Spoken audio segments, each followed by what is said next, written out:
നല്ല പഴുത്ത നേന്ത്രപ്പഴം ഇരിപ്പുണ്ടെങ്കിൽ പെട്ടെന്ന് ചെയ്തെടുക്കാൻ പറ്റുന്ന നല്ലൊരു ചായക്കടി നോക്കിയാലോ.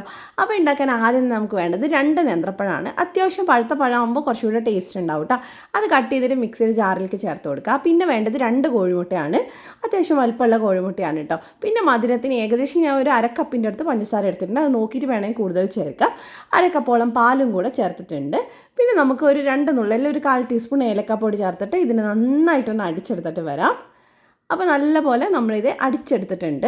ഇനി നമുക്ക് ഒരു പാൻ ചൂടാക്കിയിട്ട് അതിലേക്ക് കുറച്ച് നെയ്യൊന്ന് ചേർത്ത് കൊടുക്കാം. നമുക്ക് തേങ്ങാപ്പണ്ട് ഉണ്ടാക്കാൻ വേണ്ടിയിട്ടാണ് കേട്ടോ. അതിലേക്ക് ഏകദേശം അരക്കപ്പ് തേങ്ങയും കുറച്ച് അണ്ടിപ്പരിപ്പ് മുന്തിരി ഇട്ടിട്ട് ഒന്ന് ഫ്രൈ ചെയ്തെടുക്കുക. ഒരുപാടൊന്നും വേണ്ട കേട്ടോ, ചെറുതായിട്ട് അതൊന്ന് നിറം മാറി തുടങ്ങിയാൽ മതി. പിന്നെ അതിലേക്ക് 2 ടേബിൾ സ്പൂൺ പഞ്ചസാരയും കൂടെ ഇട്ടിട്ടുണ്ട്. അപ്പോൾ അത് ഇത്രയേ ഉള്ളൂ, തേങ്ങാപ്പണ്ട് റെഡി ആയിട്ടുണ്ട്. അപ്പോൾ ഇനി നമുക്കിത് ഉണ്ടാക്കി തുടങ്ങാം. ഏകദേശം ഒരു ഉന്നക്കായുടെ ഒക്കെ ടേസ്റ്റാണ് കേട്ടോ ഇതിന്. അപ്പോൾ ഒരു പാൻ ഒന്ന് നമുക്ക് നെയ്യൊന്ന് തടവിയതിന് ശേഷം അതിലേക്ക് ഈ പകുതി മാവ് ഒഴിച്ച് കൊടുക്കുക. എന്നിട്ട് അടച്ച് വെച്ച് വേവിച്ചെടുക്കണം. അപ്പോൾ ലോ ഫ്ലെയിമിൽ അടിയിൽ വേറൊരു പഴയ പാൻ വെച്ചിട്ട് വേണം വേവിക്കാൻ. ഏകദേശം 1-2 മിനിറ്റ് അത്രയും വേണ്ടുള്ളൂ.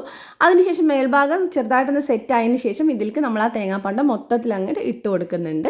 നിങ്ങൾക്ക് വേണമെങ്കിൽ ടൂട്ടി ഫ്രൂട്ടിയൊക്കെ ഉണ്ടെങ്കിൽ അതൊക്കെ ഇട്ട് കൊടുക്കാം കേട്ടോ. ഇനി നമുക്ക് ബാക്കി മാവ് ഇതിൻ്റെ മേലെ കൂടെ എല്ലാവരുടെ ആവുന്നത് പോലെ ജസ്റ്റ് അങ്ങ് ഒഴിച്ചു കൊടുത്താൽ മതി. അപ്പോൾ നമുക്കിതിനൊരു ഉന്നക്കായ പോളാന്നൊക്കെ പറയട്ടെ. നമ്മൾ മുമ്പേ ഇട്ടിട്ടുള്ള വീഡിയോ ആണ്, നമ്മൾ ഒന്നും കൂടി ഷോർട്സ് ആയിട്ട് ഇടുന്നേ ഉള്ളൂ കേട്ടോ. അപ്പോൾ ഇനി ഇതിനെ അടച്ച് വെച്ചിട്ട് നമുക്ക് ഏകദേശം ഒരു 10-15 മിനിറ്റ് ഒന്ന് വേവിച്ചെടുക്കാം. ഇടയ്ക്കൊന്ന് തുറന്ന് നോക്കിയാൽ മതി കേട്ടോ, മേൽഭാഗം സെറ്റായിട്ടുണ്ടോ എന്ന് നോക്കുക. പിന്നെ ഞാനിതിനെ തിരിച്ചിട്ട് ഫ്രൈ ചെയ്യുന്നൊന്നുമില്ല, ജസ്റ്റ് ഇങ്ങനെ തന്നെ എടുക്കുകയാണ് കേട്ടോ. അടിഭാഗം ഒന്നും കരിഞ്ഞിട്ടൊന്നുമില്ല. നല്ല ടേസ്റ്റാണ്. ഇത് നല്ല ചൂടോടെയാണ് കേട്ടോ ഞാൻ കട്ട് ചെയ്യുന്നത്. ചൂടൊന്ന് കുറഞ്ഞിട്ട് കട്ട് ചെയ്യുമ്പോൾ കുറച്ചും കൂടെ അടിപൊളിയായിട്ട് കിട്ടും കേട്ടോ. അപ്പോൾ എന്തായാലും ട്രൈ ചെയ്ത് നോക്കാം. ഇതുപോലത്തെ റെസിപ്പീസ് ഇനിയും കിട്ടാനായിട്ട് ധ്യാൻസ് കണ്ണൂർ കിച്ചൻ ഫോളോ ചെയ്യാൻ മറക്കേണ്ട. അടുത്ത വീട്ടിൽ കാണാം. ബൈ.